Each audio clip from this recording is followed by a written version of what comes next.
김여정이가 처음에 출연했을 때 김여정이 약간 인상을 보면 이렇게 턱을 쳐들어요. 근데 북한에서는 그렇게 여자가 턱을 쳐들고 다니면 싫어해요. 나댄다? 그러니까 북한에서는 약간 석기돌이라고 하는데 한국말로 표현을 하면 너무 나댄다?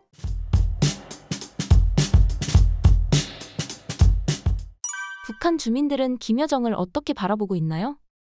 그러니까 이제 북한 주민들이라기보다는 연락을 갖는 통신원이 주위의 사람들이죠. 김여정이가 처음에 출연했을 때 김여정이 약간 인상을 보면 이렇게 턱을 쳐들어요. 근데 북한에서는 그렇게 여자가 턱을 쳐들고 다니면 싫어해요. 나댄다? 그러니까 북한에서는 약간 석기돌이라고 하는데 한국말로 표현을 하면 여물지 못했다? 너무 나댄다? 그래서 김여정에 대해서는 조금 양강도 지역 사람들은 그랬대요. 저 사람은 왜 저렇게 석기돌이처럼. 그러니까 이게 하고 다니는 게 등지사지 않고 이렇게 뭐 턱을 쳐들고 막 요렇게 다니니까 조금 북한 주민들 입장에서는 참 여물지 못하게 하고 행동한다. 뭐 이런 그런 소문들이 돌았다고 해요. 그리고 김여정에 대해서 한국에도 오고 도리어 이제 한국에서 김여정이가 더 유명했죠. 그래서 어떤 탈북민은 이제 북한하고 연결을 가지면서 야 김여정이 한국에 와서 이번에 뭐 그것도 했다더라 하니까 북한 주민이 그러더래요. 그 석기돌이 남조선까지 갔냐고 이런 얘기를 하더래요. 그러니까 그 석기돌이 남조선에 가서는 또 그렇게 석기 없이 놀지 않았냐 이 정도. 그러니까 저도 북한 주민의 입장에서 김여정이 딱 봤을 때 이렇게 택을 쳐들고 다니는 게 조금 보기가 싫었어요. 그러니까 북한에는 그거거든요. 이삭은 여물수록 머리를 숙인다. 그러니까 조금 머리에 든 거 있고 듬직한 사람은 약간 머리를 낮춰요. 근데 그 여자는 맨날 쳐들고 다니니까 그러니까 약간 이미지에서 보여주는 그런 것 때문에 그렇게 막 썩 그렇게 좋지 않고 그에 반해갖고 이설주에 대해서는 평가가 너무 좋은 거예요. 북한 주민들이. 일단은 이설주가 저는 그렇게 생각해. 이설주를 비호하는 게 아니라 약간 이설주는 저는 예쁘다고 생각해요. 정말 동양적인 그리고 그 여자가 하는 행동 하나하나에서 저는 여성스러움을 봤어요. 그러니까 이제 정치를 다 떠나서 독재자의 아내다 이런 타이틀을 다 떠나서 이설주란 여자 하나를 딱 봤을 때는 참 교육을 잘 받고 정말 잘 큰 조선 여성이다 이런 생각이 들었어요. 근데 김여정이 봤을 땐 그런 게 없었거든요. 근데 이설주가 나왔을 때도 일단은 이설주가 북한 주민들한테 익숙한 사람이에요. 노래를 불러가지고. 그러던 사람이 대중가요를 부르던 사람이 부인이 됐기 때문에 북한 주민들한테는 이질감이 없는 거예요. 거기다가 또 예쁜 데다가 옷도 예쁘게 입고 나오고 그리고 자기가 나서가서 막 주도적으로 김여정이처럼 나대지 않았거든요. 그러다 보니까 조금 반대적으로 이 이설주에 대한 평가는 되게 좋은데 김여정에 대해서는 크게 북한 주민들이 기대도 안 하고 만약에 김여정이가 정치를 한다면 북한 주민들이 아마 폭동 일으킬걸요. 그러니까 겉으로는 표현을 못해도 이젠 이 나라도 다 됐구나 막 이런 그런 생각을 하고 있지 않을까 그런 생각이 들어요. 김여정이 자녀를 공식 석상에 등장시킨 것은 어떤 의미인가요? 그거는 단독으로 보여준 게 아니에요. 그때 이제 북한에서 설 설맞이 공연을 앞두고 북한 당 간부들이 지금까지는 화면에서 당 간부들만 보여줬는데 그때는 진짜 이례적이었어요. 처음 봤어요, 저도. 그 북한 당 간부들 가족들이 내리는 걸 다 찍어서 보냈어요. 촬영 다 했어요. 그러니까 거기서도 김여정이가 아이 둘을 데리고 2015년생, 18년생이래요. 아이들을 데리고 내렸는데 김여정이 단독으로 출연을 시켰다면 이게 정치적인 뭔가 등장을 암시하는구나 이렇게 되겠는데 당 간부들이 가족이 내리는 그 가운데 등장을 했어요. 그래서 저는 그게 북한에서 의도를 했을 수도 있지만 그냥 당 간부들을 가족들을 노출을 시키면서 그냥 노출을 시킨 것 같아요.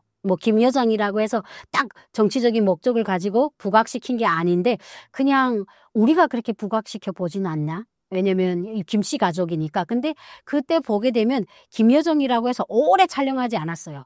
그냥 다른 당 간부들 가족이 내리는 거하고 똑같은 시간만큼 촬영해서 내보냈어요. 그래서 저는 크게 그게 다가오진 않았어요. 김여정이. 왜냐면 김정은의 가족을 다 노출시켰기 때문에 김여정의 가족을 노출시키는 거는 별 의미가 없어요. 김정은도 다 노출시켰는데 김여정이를 왜 대신 남편을 노출시키지 않았잖아요. 그냥 가족만 노출시키는데 그 분량이 그냥 똑같았어요. 그래서 저는 그거는 큰 의미가 없는 것 같다. 저 개인적으로. 네. 북한 후계 세습 과정에서 김여정이 문제가 될 가능성이 있을까요? 김여정이는 1인자가 될 수 없어요. 예, 역사적인 뿌리를 봐서라도. 그런데 왜 등장을 시키냐? 영원한 2인자가 남아야 되고, 그리고 김정은이 측근이 그러잖아요. 김정은이가 지금은 북한에 김정은이가 출연을 하면서 당 간부들을 가장 많이 숙청했어요. 그 이유가 뭐 믿지 않는 거예요. 예. 그리고 믿을 수 있는 기간이 안 됐어요. 정권의 자리에 옹봉 올라앉았잖아요. 준비하고 올라앉은 게 아니잖아요. 아버지가 급사하면서 2011년, 12년에 갑자기 올라앉으니까 그 기간의 토대가 단단하질 않아요. 그러면 가족밖에 믿을 게 없어요.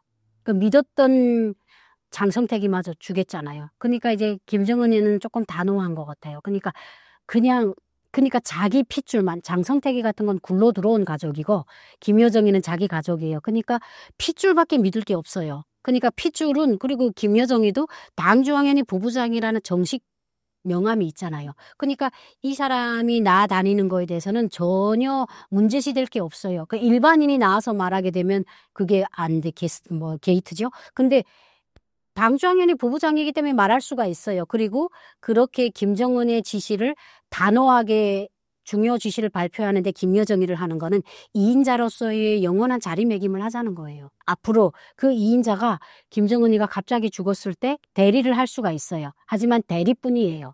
그렇지만 북한에는요, 1인자도 중요하지만 2인자도 중요하잖아요. 그러니까 오랫동안 사람들의 눈에 비치고 당과 국가에서 중요한 중대 발표 같은 걸 김여정이 해야 북한 주민들이 눈에 보기에도 저 사람은 우리나라에서 저런 권력을 가진 사람이구나, 이렇게 인식이 될 수가 있는 거예요. 그렇기 때문에 김여정이를 많이 내세우죠. 그것도 전략의 한 구도지만 북한은 우리나라하고 다르잖아요. 뭐 야당과 여당이 있어서 막 이렇게 서로 싸우는 나라도 아니고 유일 노동당이기 때문에 김여정이가 저렇게 나서는 거는 당연지사예요. 북한에서 아무것도 이상하지 않아요. 김씨 일가의 가족으로 태어났다는 이유만으로도 대통령이 될 수 있는 나라가 북한이에요. 그렇기 때문에 김여정이가 저렇게 날치는 거는 너무나 당연한 일이고, 중요한 일마다 내세우는 거는 당연한 일이지만 주민들한테 김여정이는 이렇게 김정은 다음 가는 권력을 가진 김씨 일가라는 걸 세뇌시키려는 거예요. 그렇기 때문에 저런 것들은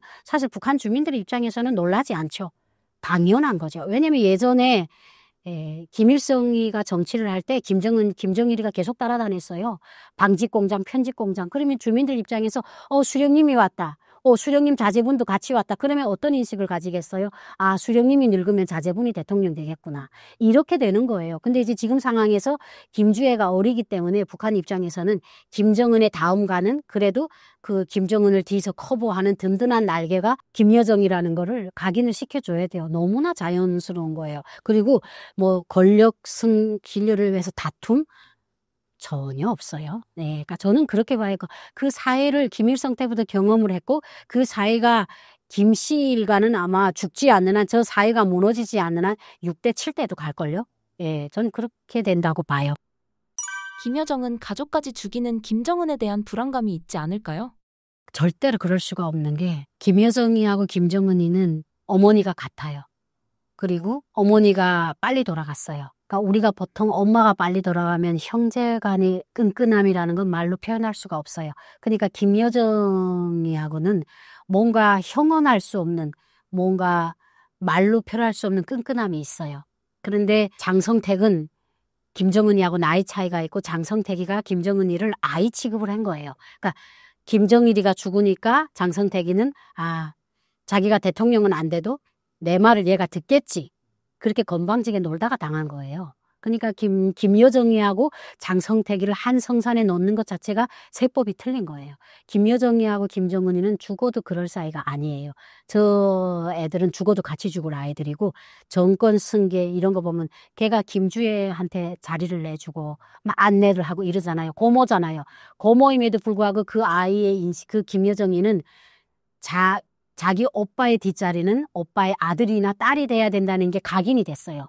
그리고 자기는 혈혈단신 형제인 오빠를 보좌해야 된다. 이게 사명감이 있기 때문에 그러는 거지, 정권을 서로가 가지겠다, 저는 그럴 일은 없다고 봐요. 그러니까 이제 그 사람들이, 그러니까 불우하게 자라온 형제일수록 더 끈끈해요. 그러니까 장성택이가 처형되고 이런 것들에서는 김여정이가 공포보다는 장성택에 대한 배신감을 더 많이 느꼈을 거예요. 예, 그렇기 때문에 그런 가족이어도 그 구성이나 이 사람들이 살아왔던 환경 이런 것들을 보게 되면 장성택이나 김여정이는 전혀 극과 극이에요. 그러니까 그렇게 총살하고 이런 걸 보면서 김여정이는 도리어 장성택이를 증오했을 것 같아요. 오빠에 대해서는 자기가 좀 더 저런 자들로부터 내가 오빠를 잘 지켜야 되겠다 이런 생각을 하면 했지 다른 생각은 안 했을 것 같아요. 김정남이하고 김여정이 사실은 이복 형제지만 북한에서도 김정남에 대해서 저희는 알았어요. 어릴 때부터. 왜냐면 엄마가 워낙 유명했으니까. 영화배우였으니까. 근데 계속 해외를 떠돌았잖아요. 해외를 떠돌고 또 김정남이가 성격이 보통이 아니에요. 그 이제 막 이렇게 빌붙고 이렇게 됐으면 정은이가 보살펴 주거나 그랬겠죠. 근데 얘도 생각해 보면 자기가 맏아들인데 자기는 이렇게 해외에서 떠돌고 지금 조그만 아이가 정치를 하니까 그냥 막 그리고 김정남의 행보를 보게 되면 약간 그런 것 같아요. 정상적인 가정에서 크지 못했기 때문에 사실 김정일의 눈에 난 것도 일본인지 어디 가서 가짜 여권이 발견이 되면서 세계적인 이슈가 되니까 나라 망신시켰잖아요. 그 아이가 조금 착하게 이렇게 살고 이랬으면 좋겠는데 엄마하고 아버지가 헤어지면서 엄마가 맨날 그 수면제 먹고 이렇게 그걸 보면서 자란 아이니까 정신 상태가 제대로 안 됐어요. 그러니까 사회생활을 하는데 반듯하게 안 한 거예요. 그러니까 김정일의 눈에는 난해 났죠. 그러니까 이제 살아온 환경도 다르고 아마 김여정이나 김정은이는 이복 형제라는 그 말 자체가 스트레스일 거예요. 왜 저런 아이랑 우리가 이렇게 되는 거죠. 네, 그러니까 아예 우리가 생각하는 그런 핏줄의 관계는 아니라고 봐요.